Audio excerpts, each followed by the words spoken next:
This property at one point was full of little sawmills, and later a paper mill that manufactured brown paper, like wrapping paper that you might see today.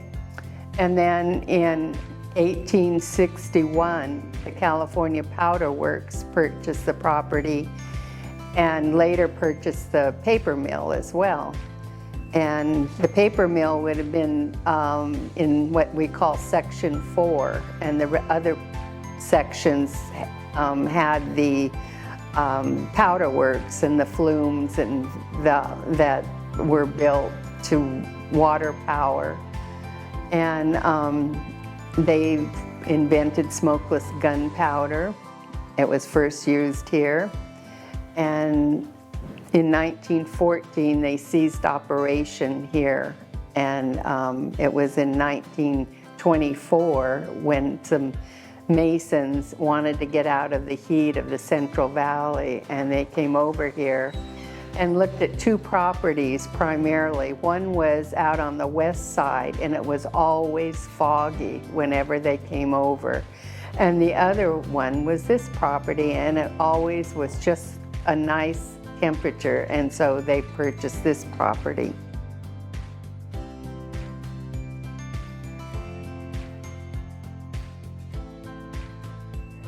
Well, I have a few stories. My husband's grandfather was a charter member of the park, dating back to 1924.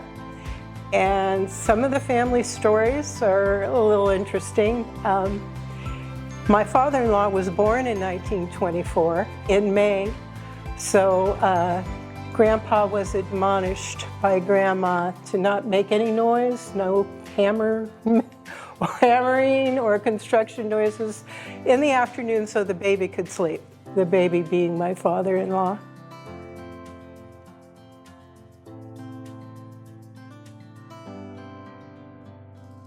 Our family started coming here in 1957. That's when our grandparents purchased their first cabin in the park. And my brother was a lot older than I am, so he remembers the early days of the late 1950s. I started coming in the early 60s, and I became a member. So when my grandparents purchased here, it was 33 years old.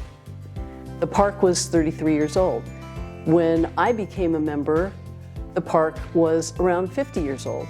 And now it's a 100-year anniversary.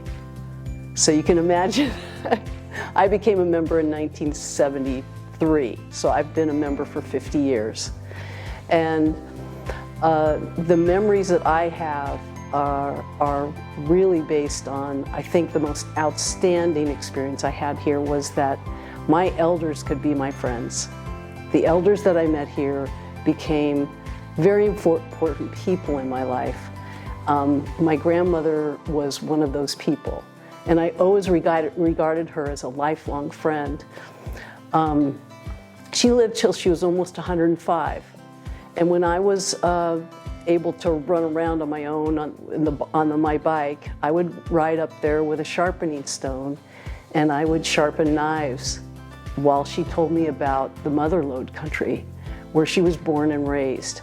And this, to me, was a treasure chest of our elders, is their occupations, what they did as in their lives work. So when you think about this, and this is what I think is something that is absolutely invaluable. I mean, this real estate is probably worth a lot of money, but our memories, there is no comparison to our lives' experiences. And I sort of did the math, and you think about it, 100 years, 400 members, and that's just the member, not the associate members and alternate members, just the members. You have a total of at least 40,000 years of collective experience. So when you think about that and the value of that, where in this country do we have a community that bridges so many life experiences and so many treasures? I think that, to me, is one of the greatest greatest treasures of Paradise Park, of being connected to Paradise Park.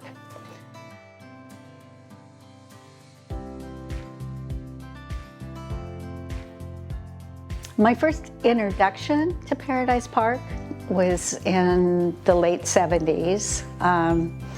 My best friend in college, we were going to University Pacific, and her grandparents, who were the Ralphs that have the cabin up by the covered bridge, would occasionally let us escape down here to get out of Stockton, and also it was where we really would come if we felt like we needed to get, if we were behind or we needed to write a good term paper, we would come down here.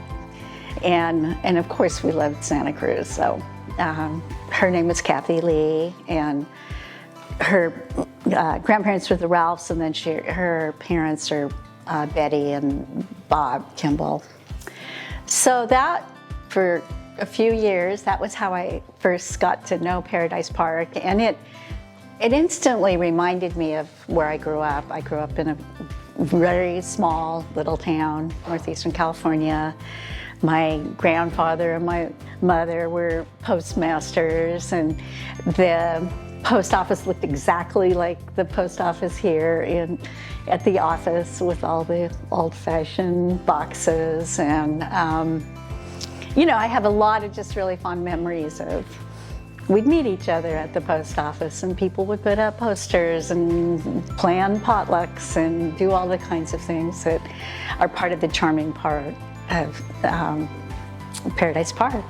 Another thread for me with Paradise Park is just the California history that it represents, and I have a lot of interest in just the historical past of California, and so that I appreciate that. I wrote a small book years ago on where I grew up, and well, of course, it's fascinating to think about the Powder Works and what it represents in terms of producing the gunpowder and the time of the post-Civil War and all of that, and I.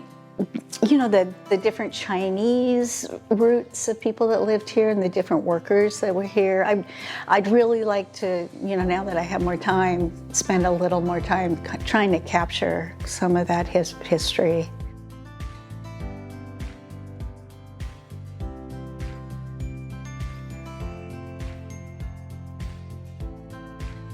I'm going to start in 1942, when I was first brought to the park as a toddler.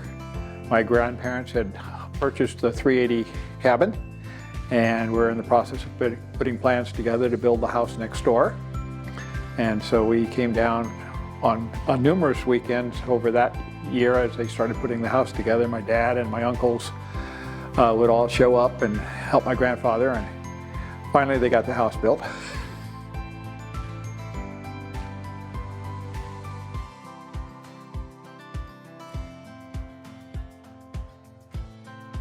I was just gonna say my husband's grandfather was the one who bought the house here originally about 58 years ago, and I myself have lived here for almost 20 years. So I really enjoy the camaraderie and all the fun special things that the park has to offer, and how when you come here it's like stepping back in time.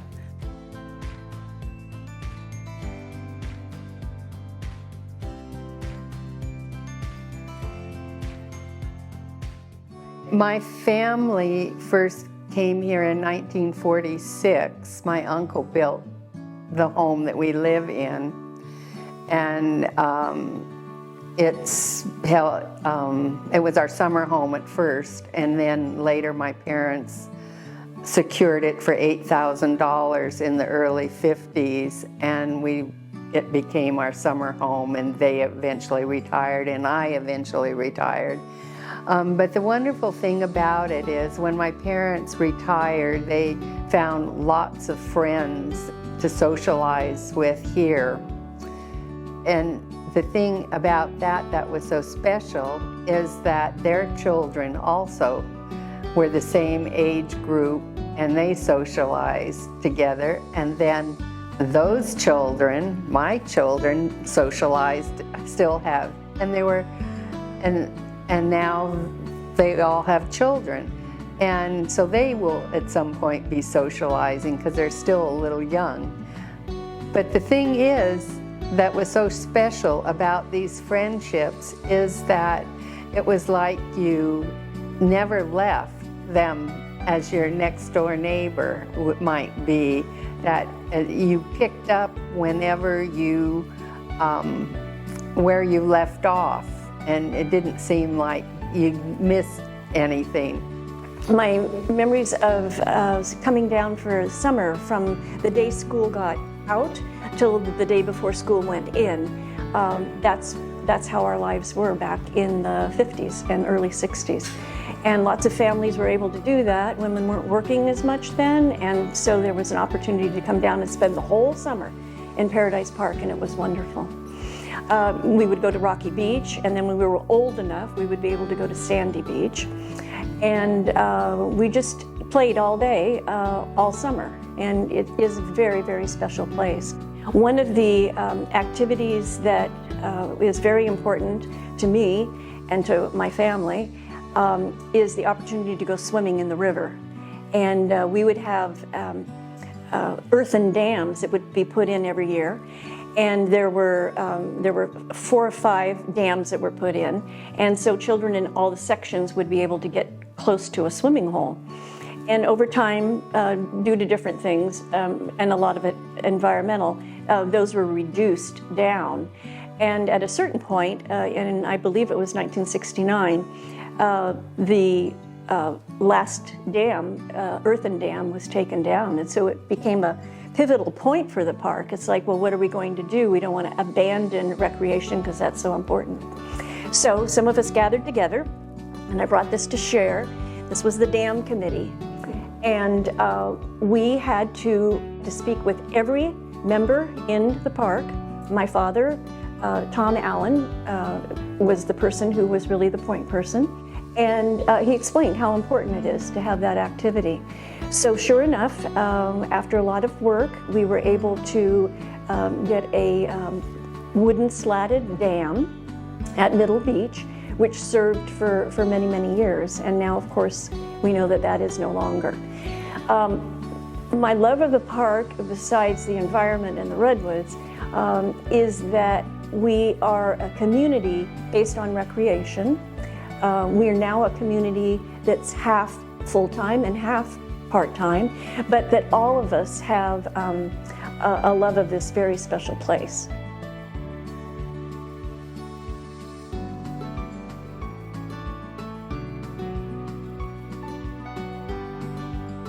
So my grandmother actually bought our cabin, and it's now the Jim Wilson cabin. I think it's 373 Hiram, but it, you know, memory fades.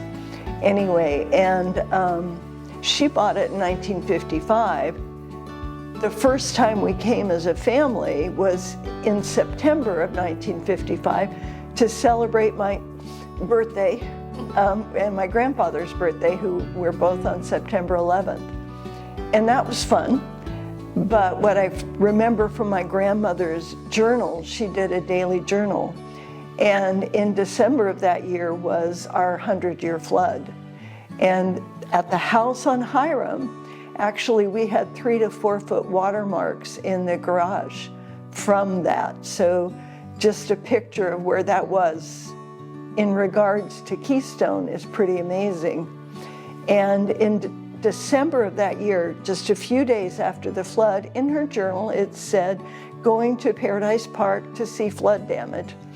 And then later she simply said, flood damage repaired. And that was it. It was like a no big thing. It's just something you do.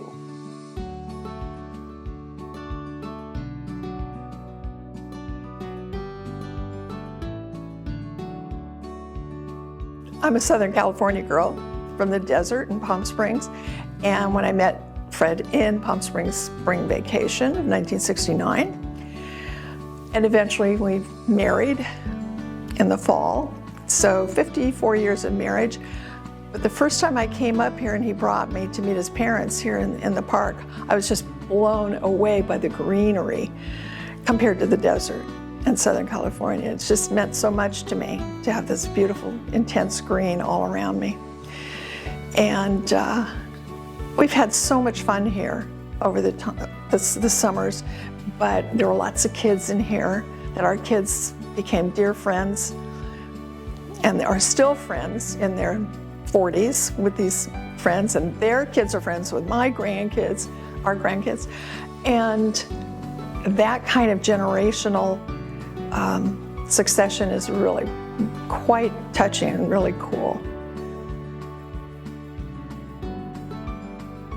So we just bought a place at the end of 2022, but I've been coming here since being in my mom's stomach in 1974. So, not to reveal my age, but I am turning 50 this year in the same time that the Centennial is, so I'm quite excited.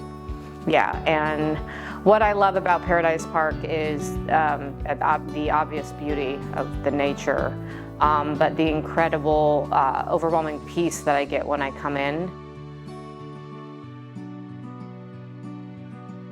But I think here the people that are the volunteers, they're out like today cleaning the bridge, which was built in 1872 after a flood wiped out a bridge previously.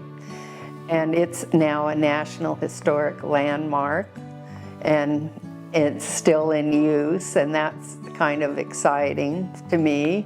I just love the people that live here, and my family loves coming down here as they see their old friends and they're introducing their children to Paradise Park as well.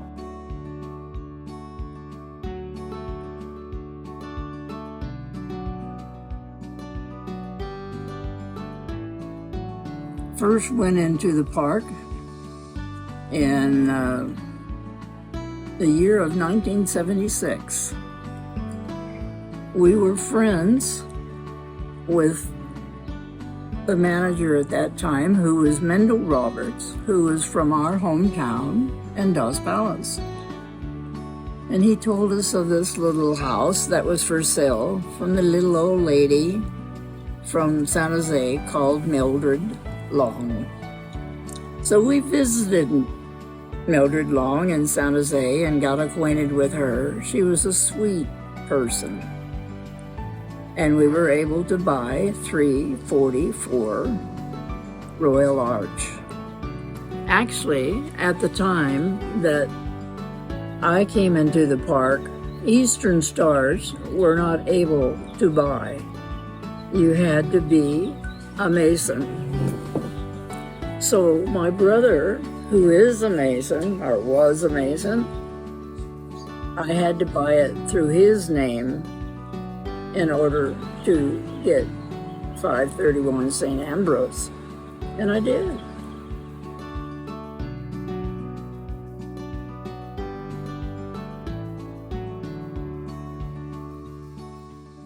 Both of our families are longtime park families. My great-grandparents, Tom Orloff and Katie Orloff, were also original 1924-ish charter members, do allotments when they do the allotments here. And now my cousin has a house over on Royal Arch, the Orloff house there. My grandparents, Sam and Ann Elliott, like so many families, as they got older, the kids outgrew the one family house. So my grandparents back in 1960, I think it was, bought a house in Section 6, which is the first house I remember. I was not quite, my mom was pregnant with me when they bought that house.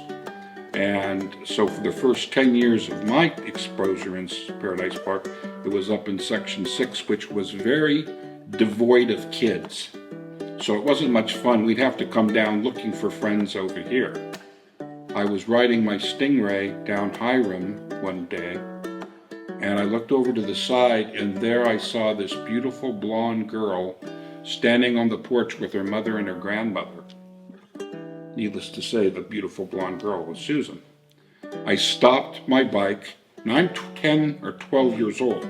I don't know why I'm stopping my bike, but I stopped my bike because I just had to meet this person. And I come walking up to these three ladies. I go, what is the problem, ma'am? You know, something I saw out of a Western, I guess, or something. And the grandma says, a bat flew in the house. Now, we were always told when I was growing up, you don't want to mess with bats because they carry rabies. Well, I'm going to be Mr. Gutsy, and I say, I'll take care of it. So I go into the house scared to death that I'm going to find the bat, and I've got a tennis racket match. So there I am with a tennis racket hunting for a bat that I really don't want to find. And I really didn't find it. Later, what, your grandma? The bat had flown in. We had rafters in our cabin that the bat had found, and actually they were dark rafters and hard to see in that room, and it was hanging from the rafter upside down. So she sucked it up in a vacuum cleaner. My grandma saw it later. She sucked it up in a vacuum cleaner. And the Sears canister vacuum cleaner. And I was afraid that it was still alive and it would, you know, eat its way out, because something's going to happen here that we don't want. Within a year of that, we were going together. And Mark had asked me if I would be his girlfriend. Yes, in any case, there's a large stump there, and that's where she said yes. Mark and counsel. So we have that little memory there. And at one point, I think we probably carved our initials into green swings. So in any case, to skip ahead a little bit, so as we got older, she came and visited me in college, but we basically went our separate ways and had many other relationships, of course, and that. And years later, I was down here and I was walking once again on Hiram. And as I'm walking, this is dark January, nobody's hardly down here, right? It was like after 5, you know, it starts to close down. And all of a sudden, I hear this, Mark, and it was her calling from the house. Yes. And we started to see each other again. And at that point, I was 28 or 29, and we, within a year, were engaged and having children, and that's 36, coming up on 36 years ago now. And I think that my great-grandparents would be proud to see where things have gone in the family. We also very much believe in giving back to the park and helping with what we can do, and try to participate and volunteer and do things that help there.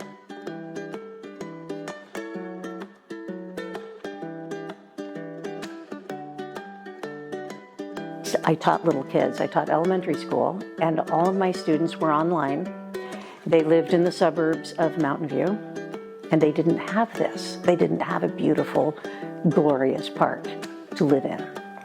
So the part that I really enjoyed of that time period was being able to walk around the park and take pictures of raccoons and rabbits and turkeys and hawks and all of the trees, and even the covered bridge, the little mailboxes at the post office, and then use them as mystery pictures for my students. And the students loved it. They especially liked being the first one to figure out what the mystery picture was. And the parents seemed to be happy with it, and I loved it. And the students were all fine with the computer, but this way they had a little bit of the beauty of Paradise Park brought to their suburban lives. And that's been one of the favorite things that I've done here at the park.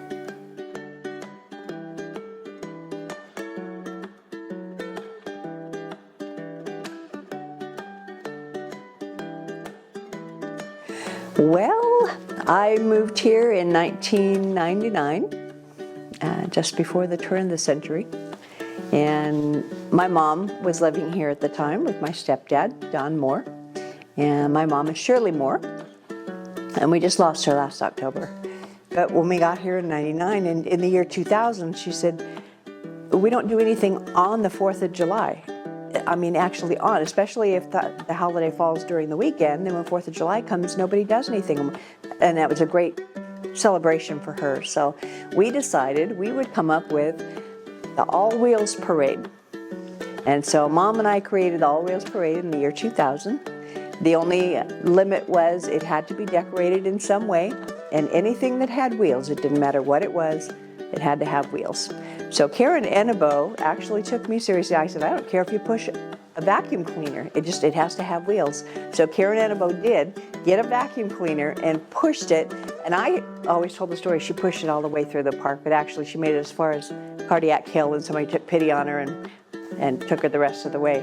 But it's nice that a tradition that Mom and I started in the year 2000 is still going today, and the children of those children who rode the bikes are now looking forward to riding their bikes in the All Wheels Parade. So that was it. And it's almost as much fun to sit in your driveway and watch the parade go by. For a lot of years, the number of golf carts has grown. And so we used to decorate our golf cart and drive it. And then I was home one year and sat in my driveway and watched it go by, and I almost have more fun doing that, just watching everybody go by with their flags and tossing candy and the kids riding bicycles and the organizing of it all. So it's a lot of fun.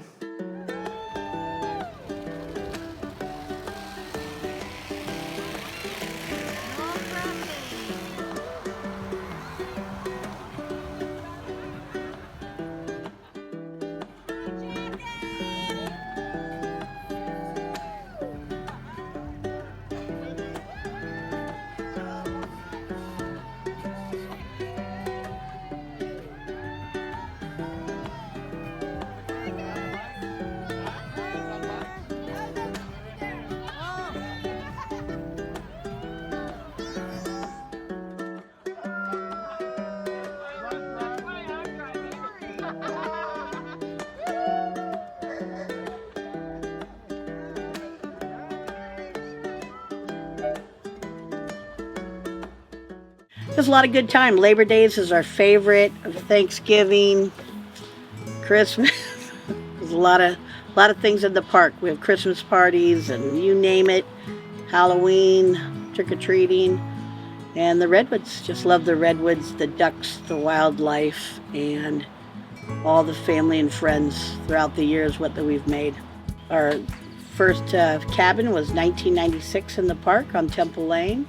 My parents retired in San Carlos and purchased a home, Section 6 here at the front of the park, and retired. My mom, you know, most people went to Disneyland, camping. Our family came to Santa Cruz, and that was before even knowing about Paradise Park. It was just our go-to Santa Cruz Beach Boardwalk, hang out all day, fish on the wharf, and actually, it's so funny, I'm wearing this shirt, I'll have to point out if I can. It happens to be the Big Dipper. Oh, look at that. Santa Cruz's 100-year anniversary, 1924, just like Paradise Park. So it's kind of ironic that the Big Dipper right here, Santa Cruz Beach Boardwalk's going to turn 100 this year, and so is Paradise Park.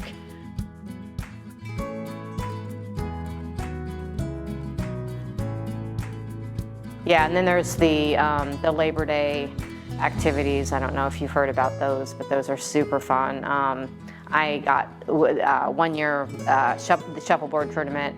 It was for the kids, and my brother and I were like down to the final three, and he ended up winning, and I got second. So I still have that second place trophy, and you know, decorating the bikes and all that stuff that went on with Labor Day. So just good times. Well, I love Labor Day. She's a strawberry shortcake. I love all the fun things in Labor Day. When my kids were young, we used to spend the whole summer here. And they would be down at Middle Beach when it was dammed up and play in the river all afternoon. Our parents always had the best parties that we could ever think of having. I don't think we've ever outdone them in the parties they have. They would get together and have progressive dinners and sing-alongs as they went down the street. My uncle had a ukulele, and he would play the ukulele as they walked along, and they'd all sing along. But all those parents would get together on the weekends and just party. We can't live up to it. We have a goal to beat, and we're working on it still. But it's been fun. So around in the early 50s, they put in the new tennis court across the bridge, and that group of parents put together the first tennis tournament at Paradise Park. And as they phased out of their tennis things, I started taking it over, and I started doing that, and that evolved into the Labor Day activities that I've done for the last at least 20 years. And that takes us up to when I took over would be probably around 1960 or so. And I've been running those for that many years. A lot of fun, a lot of help. And some of my good memories are Art Kipp, and Evelyn Kipp owned a house on Cavern. I think it's 400 Cavern. And Ev was superintendent of schools in Fremont, and she was Newark superintendent of schools. So I was on the board with her, and she was amazing. But her husband, Art, lived here, and he was retired, and he fed the raccoons. And I swear, when we would come visit, he probably had 30 to 40 raccoons he fed every night. My kids just loved it. But all the kids in the park loved it because Art also had a fleet of bicycles anyone could come and borrow. And that's what my kids did. We came one day, I don't remember what year, it was in the 80s, and I was doing daycare and my girlfriend was doing daycare. We came here with over a dozen kids, and the first thing they did when the car opened the door was they were off to Mr. Kipp's to borrow bicycles, and then they were gone. It was just what kids did here. So it was amazing.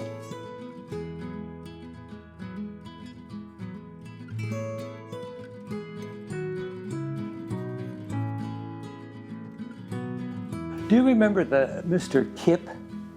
Goes way, way back. He loved kids. And he was grandfatherly type, and he wanted to meet the kids. His approach was he was going to fix bikes on demand out in his garage. And all the kids around here knew Mr. Kipp. And if you had anything happen, particularly flat tire, they'd walk their bike over to Mr. Kipp. He was over here somewhere. I don't remember now exactly where. But he loved having the kids around. And of course, for the bikes. And you see a lot more of them years ago. Things have changed. But his garage always had kids in it. And it was grandfather. He just loved seeing the kids. So he'd fix bikes.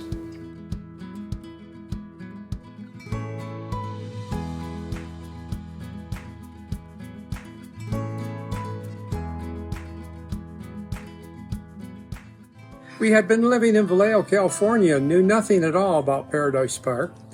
And then with a job transfer, we ended up in the San Joaquin Valley in Lemoore, about 30 miles south of Fresno.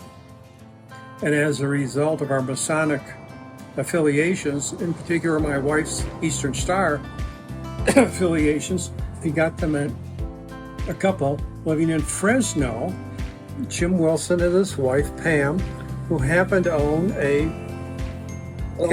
allotment in Paradise Park, and they invited us over for one weekend. And as a result, we fell in love with the place and eventually purchased our present cabin there. So it was love at first sight. Yes, it was. It was.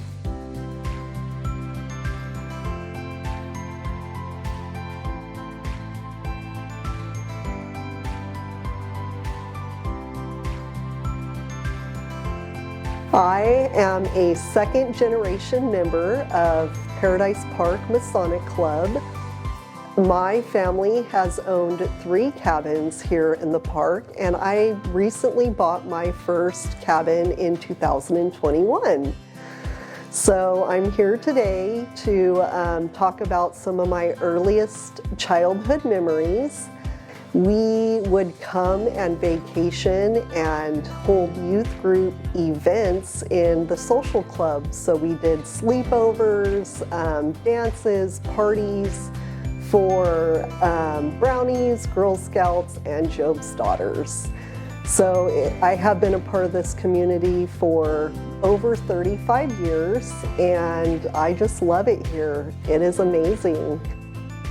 My children have been raised here. I've raised 8 daughters here in the Redwoods, and they are the next generation of our legacy to keep this park going, and hopefully my grandchildren and children will be here for the next 100 years.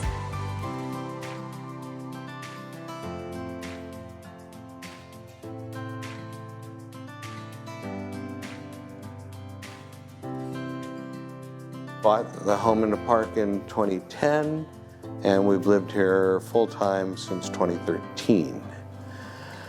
So, how we got introduced to the park is an interesting story. My son was bridging over from Cub Scouts to Boy Scouts, and we were looking for Boy Scout troops to join. We found one in Hayward that was run, the Scoutmaster was Stan Ames. So Stan would every year bring the troop leadership down, all the patrol leaders and senior patrol leaders, all the boys and everything, down here to Paradise Park.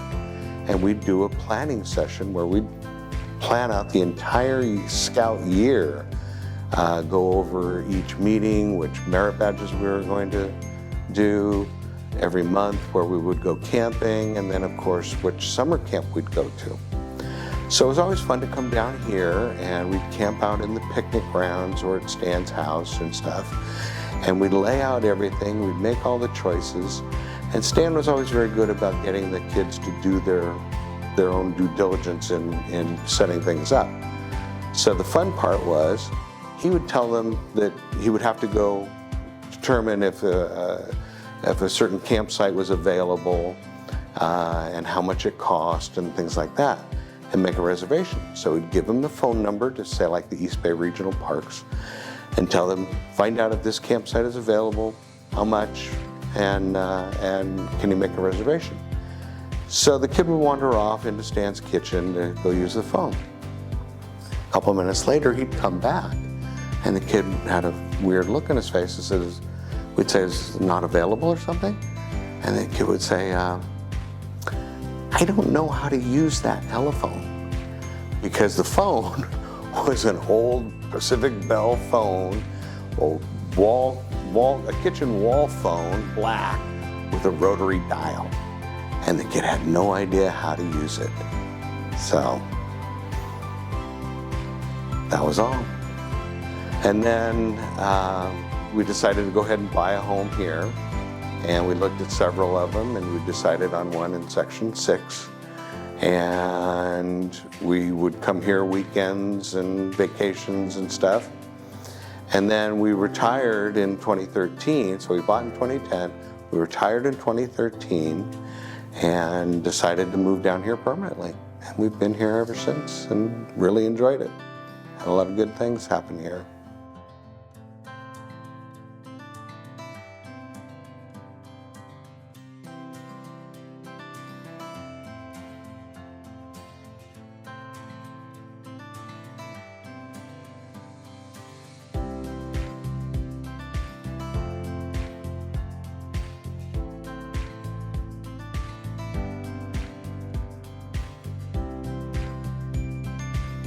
So the park has always been a place where I can really root and grow simultaneously, and I mean that as an individual, as part of my family, and as part of the larger community here.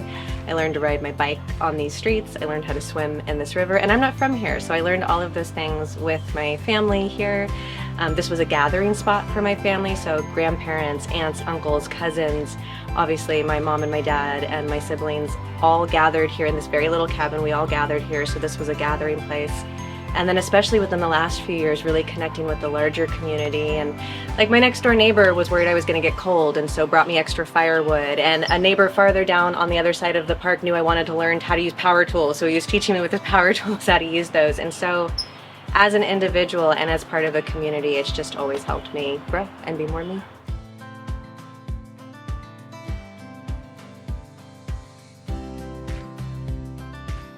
I love being part of the community garden. We're able to have a really lovely community garden, and we can grow things. And I really love that we have community plots and share the vegetables with the neighbors, and it's just a calm place to come down. I think that's one of the things that, unlike most places, especially in today's world, it's truly a community. And I think people, for the most part, look out for one another and are willing to pitch in when needed. And so I think, particularly, our plan is to move here and live here, once we retire. And I think it's a really good place for people to be in community. And I think that's the fellowship makes Paradise Park the paradise. And let's see. I'm trying to think. Anyway, I just enjoy being here. I enjoy the activities. I try to support Paradise Park whenever I can by volunteering and serving on the board, that kind of thing. And I just love seeing generations coming up. We have 3 generations of Rundells, and several, couple cousins have purchased a cabin for the weekends and all the festivities in the park. And Rundells, I think there's 3 Rundell family cabins, corrected 4. And just great times. We love rafting, we still raft, and we hang out on the beach. Crawdadding's huge. So I just really like that everybody's looking out for each other, and it gives the neighborhood watch a whole nother level. But yeah, it's just a lot of fun playing in the river and just relaxing and seeing everybody. Just having a nice community around it. Yes, yeah, I love it. I love being able to wave at everybody and having that. Good memories about all the dances over time at the picnic grounds in Labor Day, and dancing around with our kids, with our daughter Amy, who's now 50, dancing on her dad's shoes, and then fast forward to our granddaughter Maya, same thing, dancing on grandpa's shoes, and we've just had some lovely times over there. And it became, we realized what a pleasure it was to be involved in all the activities in the park. And of course we remembered that from when we were little, but now we were on the contributing side instead of the little kid participating side. Right. And as you know, giving is often much more enjoyable than receiving. And that's true for what we see in the park for so many people in the park. This community, while we have beautiful natural resources here, the trees and the river and all of that, it really is that our best resources are the people here. Mm-hmm. Great. It's one of the few places that you can go to sleep with your windows open and feel comfortable. There's a lot of people that don't even lock their doors in Paradise Park. It's great. It's a great place. You're in the middle of the forest with wild animals abundant, and you feel safe. It's a great place. There are a lot of good people here. There are some that make it a more difficult place to live, but they overwhelmingly are washed out by the good people that are here. And it's time here at 100 to come together with what is common. It's the Masonic values. It's the opportunity to be together and to provide opportunity, especially for children. So I'd like to just end that way and wish everyone a happy Centennial.